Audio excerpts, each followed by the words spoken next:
boa tarde. O Senado agora está no ar. O plenário do Senado deve começar a votar matérias que tratam da reforma política. Na chegada ao Congresso, o presidente Renan Calheiros comentou a expectativa sobre a sessão desta tarde.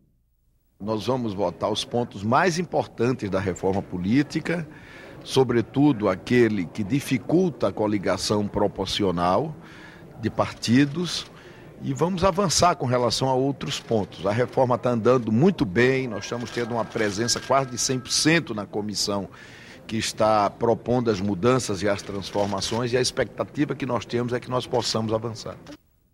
A Comissão de Constituição e Justiça sabatinou hoje o juiz do trabalho Carlos Eduardo Oliveira Dias e o procurador de Justiça Arnaldo Salles Lima Júnior, do Ministério Público do Estado de São Paulo.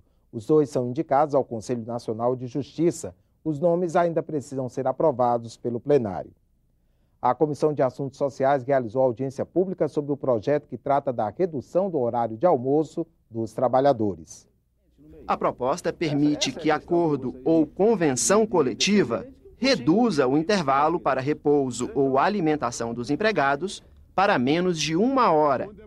Com o tempo economizado no horário do almoço, o trabalhador pode terminar a jornada mais cedo.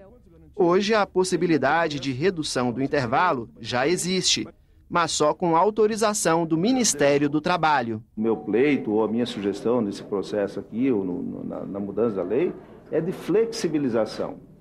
E não é obrigatório, faz quem quer, tem que ter acordo coletivo, as pessoas têm que ter o discernimento de definir sua vida. Eu não acho que o Estado tem que tutelar tudo. A mesa se dividiu. 3 representantes das confederações patronais foram favoráveis ao projeto. Os 3 debatedores contrários falaram em nome da Federação Nacional dos Jornalistas, dos Magistrados do Trabalho e do Ministério Público. O intervalo entre a jornada é efetivamente uma medida de segurança e saúde do trabalho. É uma medida impositiva. Ela não pode ser afastada pelo trabalhador porque ele quer. Claro que não podem ser objeto de negociação quando atentam contra os interesses fundamentais dos trabalhadores. Mas não me parece que esse aqui seja o caso. O intervalo da interjornada aqui e a possibilidade de reduzir a jornada para ter mais tempo com a família ou sair mais cedo, pelo contrário.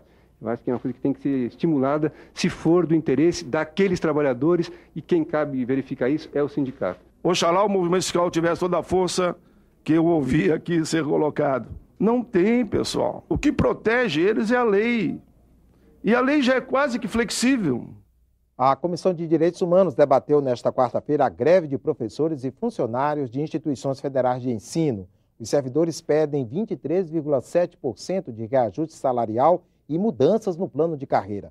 Já os professores querem a garantia do piso salarial de R$ 2.784 e a ampliação da infraestrutura das instituições.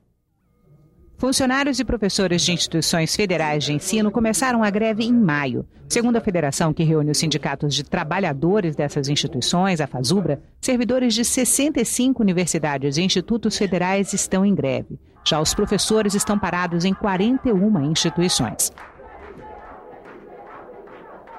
Os principais pontos na pauta da greve são garantir recursos públicos para a universidade pública, melhores condições de trabalho, novo plano de carreira para os servidores e valorização salarial de funcionários. Se busca criar muitos argumentos de que, na verdade, esses trabalhadores da universidade estariam ganhando bem, inclusive uma fala do Sérgio Mendonça, secretário de Relações de Trabalho, é que nós estaríamos ganhando 5 vezes acima do mercado.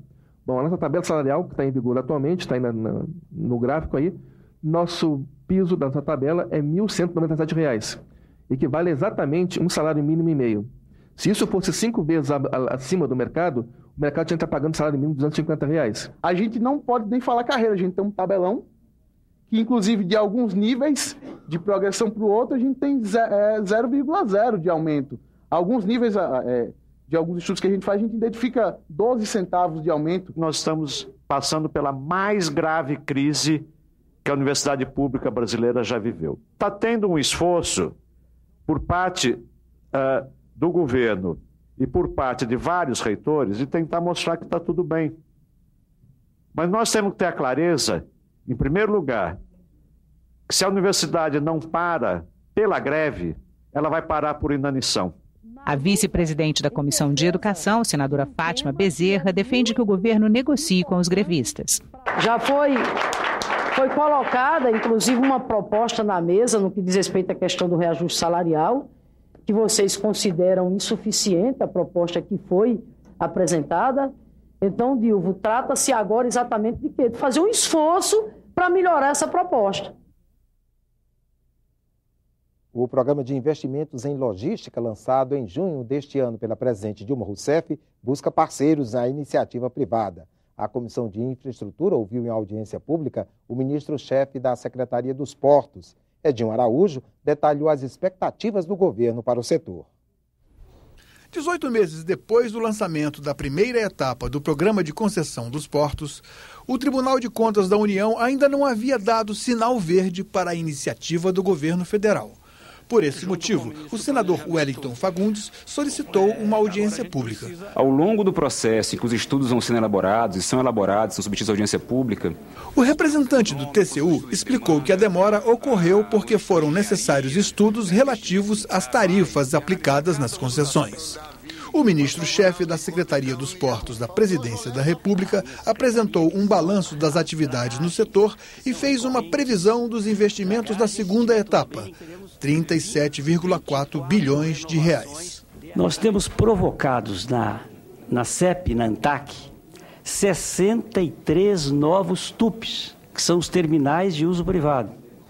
Isto mostra o aquecimento do setor portuário neste momento. Os desafios são muito grandes, estruturação, e está provado que o mercado quer investir. Agora a gente precisa exatamente destravar, facilitar. O mercado mundial está ávido pelos nossos produtos. E a gente vê que a dificuldade para o produto chegar, o custo principalmente da nossa logística e a deficiência dessa logística. Representantes dos 5 países integrantes do Mercosul estão em Brasília para definir o orçamento do Parlamento do Bloco para 2016. A previsão de orçamento para o Parlasul em 2016 é inferior a 2 milhões e 500 mil dólares. De acordo com as regras do mercado comum, o Brasil arca com 40% do total. Argentina e Venezuela com 20% cada, e Paraguai e Uruguai com 10%. O dinheiro é utilizado para a manutenção da estrutura da sede do Parlasul no Uruguai e a realização das reuniões mensais. Apesar de o valor ser pequeno, quando comparado com os orçamentos de cada um dos países membros, 4 dos 5 integrantes estão em débito. O único em dia com as contribuições é o Paraguai. A dívida soma 4 milhões de dólares e o Brasil deve mais da metade desse total. O temor dos parlamentares é que a permanência da dívida inviabilize o funcionamento do Parlasul. É a hora da verdade. Queremos saber se os governos realmente querem o Parlasul funcionando, se estão interessados na integração do Mercosul e do Parlasul ou não. Só fazendo uma correção, a participação do Brasil no orçamento do Parlasul é de 40% e não 10%, como saiu aí na nossa legenda.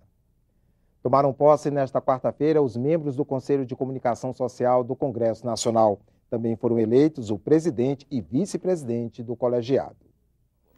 Os 13 titulares e os 13 suplentes representam as empresas de rádio, televisão e mídia impressa, jornalistas, radialistas, artistas e profissionais de cinema e vídeo. O colegiado também é composto por representantes da sociedade civil e por um engenheiro com conhecimentos na área de comunicação. O órgão elabora estudos, pareceres, recomendações e outras solicitações encaminhadas pelo Congresso. O Conselho foi criado pela Constituição de 1988. O mandato dos membros é de 2 anos. Na ebulição dos acontecimentos dos dias atuais e na emergência dos problemas que surgem a cada instante, o Congresso Nacional necessita de avaliações acuradas de especialistas que se debruçam sobre as questões que envolvem a comunicação social para que possamos dar respostas justas, respostas rápidas respostas certas à sociedade. O Conselho, que já ficou aí um ano sem funcionar, porque o último Conselho fechou em 2014 e ficou sem essa eleição, vai se preocupar agora em rever todos esses processos que ficaram parados, os processos que chegaram às comissões de comunicação da Câmara e do Senado e que ficaram parados, ainda não foram votados. Logo após a posse, Miguel Cansado foi eleito presidente do colegiado e Ronaldo Lemos vice. Ambos são representantes da sociedade civil. O Senado agora fica por aqui, voltamos a qualquer momento com outras notícias. Você acompanha em seguida ao vivo a sessão deliberativa do plenário desta quarta-feira. Boa tarde.